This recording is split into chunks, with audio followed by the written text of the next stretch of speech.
Welcome back, everyone. My name is Alderman Dave Tenza. We're happy to be joined today with the candidate for Executive Council and former Executive Councilor Debora Pignatelli.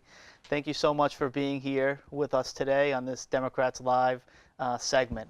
Well, it's a pleasure to be here, and thank you very much for giving up your time to help us out and let us talk to the voters. And we're happy to do that, and that's the whole point is for folks who may not know you as well as they would like to get a little bit of background information on you and some information on how they can get more information about your candidacy after this.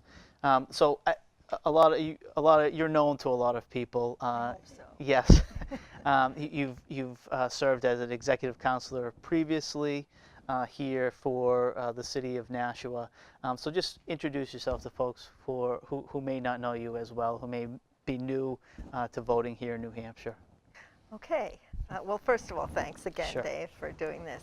So I'm hoping that people might recognize my name because I've been an executive councilor, as you said, from 2004 to 2010 and from 2012 to 2014.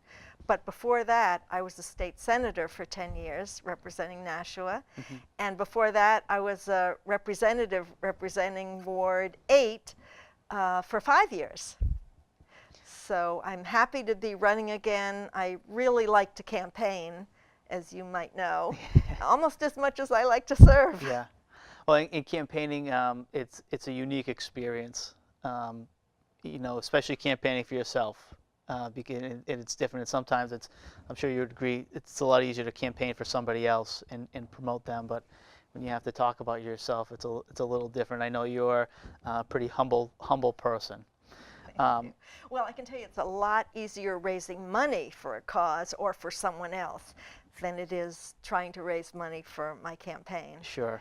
Yeah. Sure. So there's probably not anyone in the city or even the state who has had the history of public service or the longevity that you have. So what motivates you to continue to run and to serve at the level of an executive councilor? Well, for me, Dave, it's all about public service. Mm-hmm. I'm in this because I like helping people, and I've been doing it for a while, and I get a lot of pleasure out of meeting with people in the different towns and the city of Nashua in my district, and receiving calls from people who are having some difficulty with a state agency and need a little intervention from their executive councilor. Mm-hmm. So I really like doing that, but I also like keeping in touch with people through emails that I send out after each of the meetings, letting people in the district know what we're doing that might affect their lives mm-hmm. or their town. And so we should step back too and explain to folks who don't know what does an executive councilor do? What district would you be representing? Because it's not just the city of Nashua,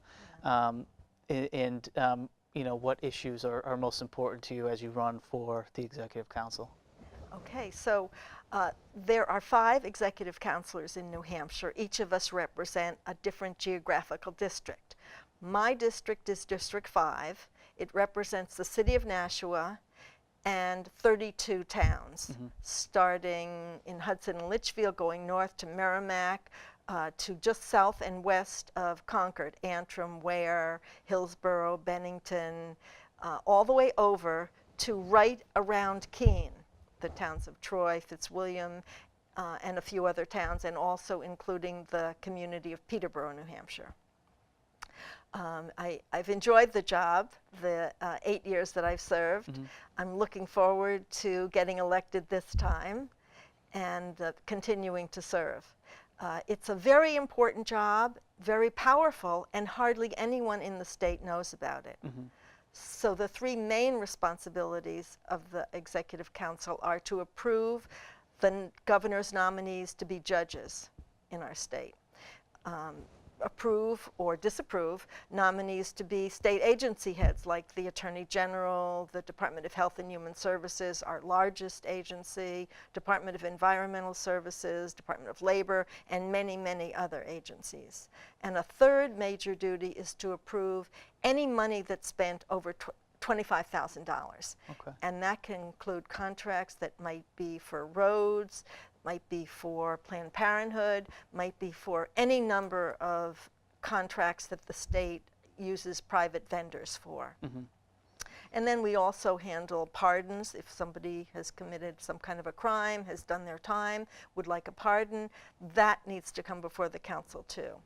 And there are many, many other duties, but they are lesser than the others. So part of what I like to do is go out to the communities, meet with their boards of aldermen, town council, and talk to them about what their needs are from the state.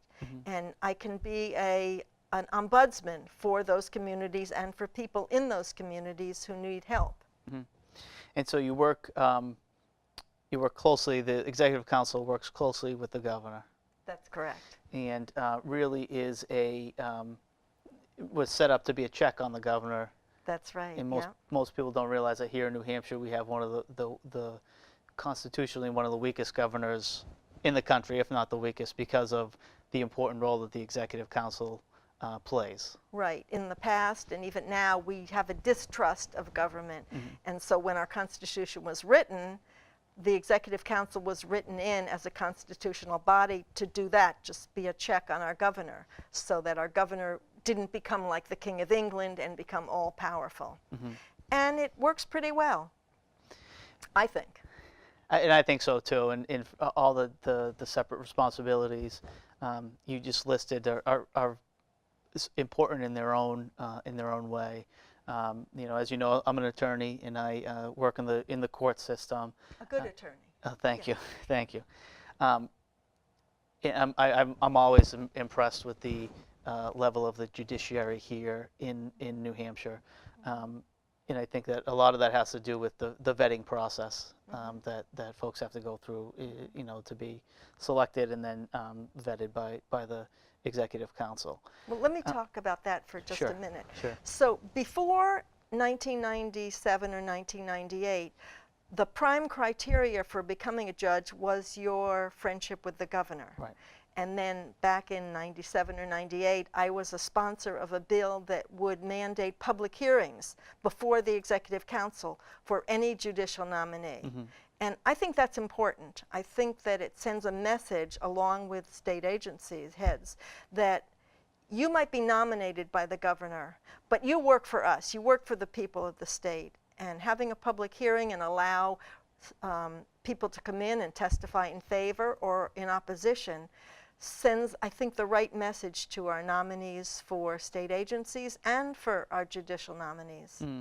And you talked about the power that executive councilors have, and I think we've seen here in District 5 that power be used in a negative way over the last several terms to either block people who are qualified to be judges or block contracts for agencies that are you know, worthy of federal and do important work, but block for ideological reasons.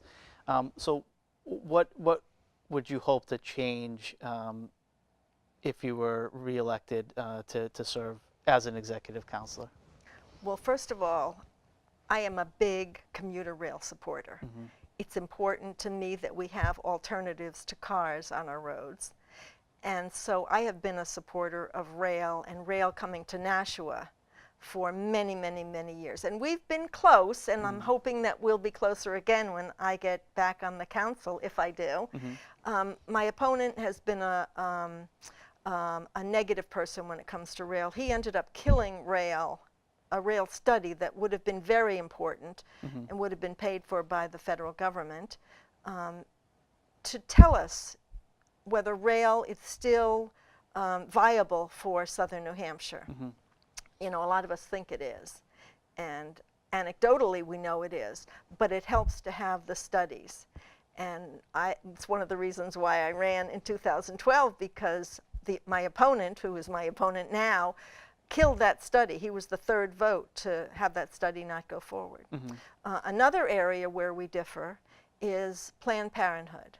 I'm a supporter of Planned Parenthood, always have been and always will be.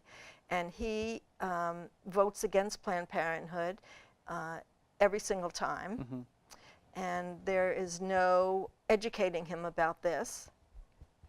And so I feel like this is a major difference between the two of us. Sure. Have you seen, because 2004 is when you were first elected to Executive Council? That's correct. And 2018 seemed like light years apart politically in a lot of ways. So what have you seen, even in campaigning or in serving, that's changed since you were first elected as a state representative here in Nashua? Well, when I was first elected as a state representative and a senator, we usually had a bipartisan group of people, Republicans and Democrats, that made most of the decisions. Sure, the far left had a voice and always should, and the far right had a voice and always should. But at the end of the day, the important decisions were made by a group of us in the middle. That is no longer the case. When I was first elected to the Executive Council in 2004, I was the only Democrat on the council. And almost all of our decisions were nonpartisan in nature. We talked about issues where we might have some disagreements, but most everything went through in a nonpartisan fashion and in a civil fashion. So one of the things I've seen over the last 2 years especially is that there isn't as much civility or as much as I would hope for in our state government, certainly in our local government, and nationally. We're not willing to discuss our disagreements with other people. We're a lot more nasty. We're a lot more set in our ways. We don't listen to people as well. And I think that's a major mistake, and I'd like to do something about that when I get elected.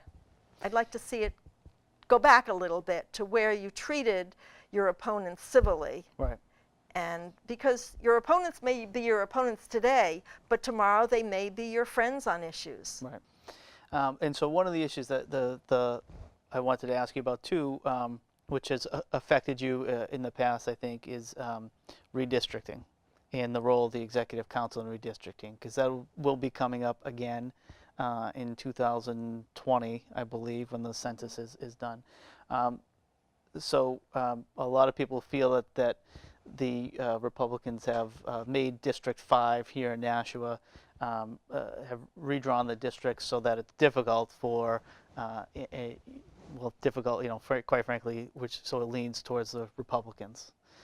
What role would the Executive Council have in, kind of correcting past redistricting practices, so that it's just everyone could have a fair shot at serving in the district? So in 2010 and then coming up in 2020, we'll be looking at redistricting. The redistricting in 2010 was not necessary for the Executive Council. The population had not shifted in the different districts. But my opponent, along with his Republican colleagues, made the district a lot more difficult for Democrats and made one district a lot easier for Democrats. So Keene and Nashua have been in the same Executive Council district for over 100 years. Because of redistricting, Keene and Hinsdale and Winchester, two other communities that are good for Democrats, were taken out of my district and put into another district to make that a very Democratic district. And some towns that are less friendly to Democrats were added into my district. But even with that, I was able to win in 2012 and hoping to do that again in 2018. So the Executive Council doesn't have a lot to do with the redistricting process. We can oppose it, but the House and the Senate and the governor need to sign off, and they put the districting together, what towns. So even though I let it be known that I was opposed to having Keene removed from District 5 in 2010. The House and Senate were Republican back then, and so the redistricting went through that was not going to be favorable to me. But even despite of that fact, you were able to win previously. Yes. And you're going to win again this time, so. 2018. We're coming down to the end of the segment here, but if you could let folks know if they want to find out more information about you, how they can get in contact with you, how would they do that? So I have a website. It's www.debpignatelli.com. And you can find out a lot more about me there, a lot more about the council, and a lot more about how the council got started and the history of the council. I also have an email, which is deb@debpignatelli.com. I think that's an email address, isn't it? I think that's so my website and my email address are almost the same except for the www. Okay. So I encourage people to do that, and if they like what they see, to get in touch with me and perhaps volunteer for my campaign. Great. Well, Deb, thank you very much. It's great to have you, David. and best of luck in the campaign. Thank you very much, and thanks again for doing this. Absolutely. And we'll be back with our next candidate in a few minutes.